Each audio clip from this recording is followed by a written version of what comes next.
আমরা সাধারণত সেই সব মানুষদেরই বিশ্বাস করি যারা মুখে যা বলে কাজেও তা করে দেখায়, অর্থাৎ তারা তাদের কথা রাখে। কিন্তু এমন কোনো মানুষকে নয় যারা তাদের কথা রাখে না। যেমন আপনি কোথাও যাবেন বলে ভাবছেন, আপনারা কয়েকজন বন্ধু মিলে, ঠিক এই সময়ে একজন বন্ধু যদি বলে তার সমস্যা, সে যেতে পারছে না, ঠিক একইভাবে যদি 5টা ডেট করেন এবং 5 দিনই সে বলে তার সমস্যা, অর্থাৎ তারপরে আপনারা বুঝতে পারেন যে সে আসলে যেতে চাইছে না। অথবা আপনার কোনো একজন পরিচিত মানুষ যে কিনা আপনাকে কোনো একটা বিষয়ে সাপোর্ট দেওয়ার কথা বলে, বারবার সাপোর্ট দিতে চায় কিন্তু আসলে দেয় না, ঠিক এই সময়ে আপনি বুঝতে পারেন যে সে আসলে আপনাকে মূলত কোনো সাপোর্টই দিতে চায় না। এই যে বিশ্বাসটা আপনি একবার ভঙ্গ করে ফেললেন, তার প্রতি আর কখনোই বিশ্বাস আনা সম্ভব নয়। ঠিক একইভাবে যদি আপনি কোনো কথা আপনি নিজেকে দিয়ে থাকেন আর সেই কথাগুলো পালন না করতে পারেন, তাহলে আপনি নিজের প্রতিও বিশ্বাস হারাবেন। কেমন কথা? যেমন ছোট ছোট বিষয়, হয়তো কালকে সকালে উঠে আপনি 50 পৃষ্ঠার একটি বই পড়বেন অথবা 500 পৃষ্ঠার একটি বই পড়বেন বলে নিজেকে নিয়ত করলেন।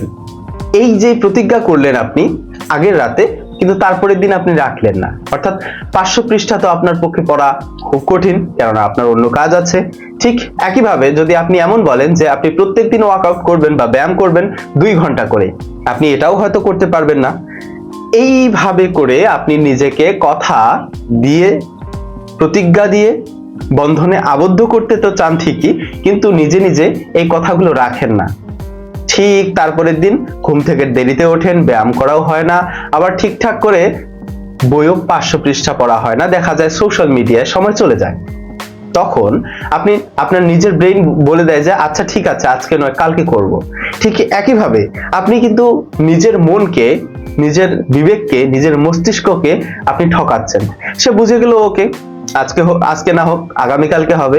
ঠিক এভাবে করে যখন আপনি 7 দিন, 15 দিন, মাসের পর মাস, বছরের পর বছর নিজেকে কথা দেন তার আগের রাতে এবং ঠিক তারপরের দিনই সে কথার ভঙ্গ করে ফেলেন, এই কথার খেলাপ করতে করতে আপনার ব্রেইন আপনার উপর বিশ্বাস হারিয়ে ফেলে এবং দিন শেষে এমন একটা পর্যায়ে আসে যে সে আপনাকে কখনোই আর বিশ্বাস করতে পারে না। এই পর্যায়ে আপনি আপনার আত্মবিশ্বাসের মাত্রা একেবারেই ভেঙে ফেলেন।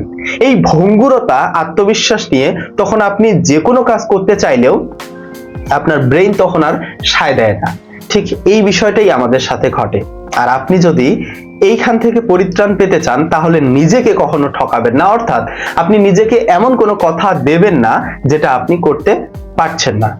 আর দিনের পর দিন যদি এভাবে করে নিজেকে ঠকাতে থাকেন, তাহলে আপনার ব্রেইন সেটাতে অভ্যস্ত হয়ে যাবে আর কোনো কথাই সে সিরিয়াসলি নেবে না। ঠিক এই কারণে আপনি ছোট ছোট কাজ করুন।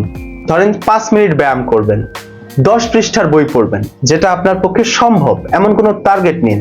আস্তে আস্তে করে 5 মিনিট থেকে 10 মিনিটে আপনি এগোন, তার থেকে 15 মিনিট ব্যায়ামে এগোন। এভাবে করে আপনি নিজেকে চেঞ্জ করতে পারেন, আপগ্রেড করতে পারেন, কিন্তু একদিনে এত বড় লক্ষ্য নেবেন না যেটা আপনি করতে পারছেন না। এই কারণেই বলা হয় জাপানে kaizen, small changes equal to good. So আপনি যদি অল্প অল্প করে সময় বৃদ্ধি করেন, ঠিক একইভাবে বইয়ের পৃষ্ঠার কথাটাও, আগের দিনে হচ্ছে যদি 50 মিনিট পড়েন, তারপরের দিন 55 মিনিট, তারপরের দিন 60 মিনিট, তারপরের দিন 1 ঘন্টা 5 মিনিট, এভাবে করে 5 মিনিট করে করে আপনি বাড়াতে পারেন।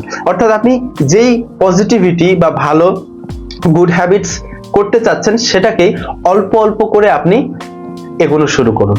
আপনি নিজেকে ঠকানোর মতো এমন কোনো সিদ্ধান্ত নেবেন না যাতে করে আপনি সেটা করতে পারেন না আর আপনার ব্রেইনে একটা খারাপ মেসেজ যায়। সো এটাই ছিল আজকের video. Thank you so much for listening to me.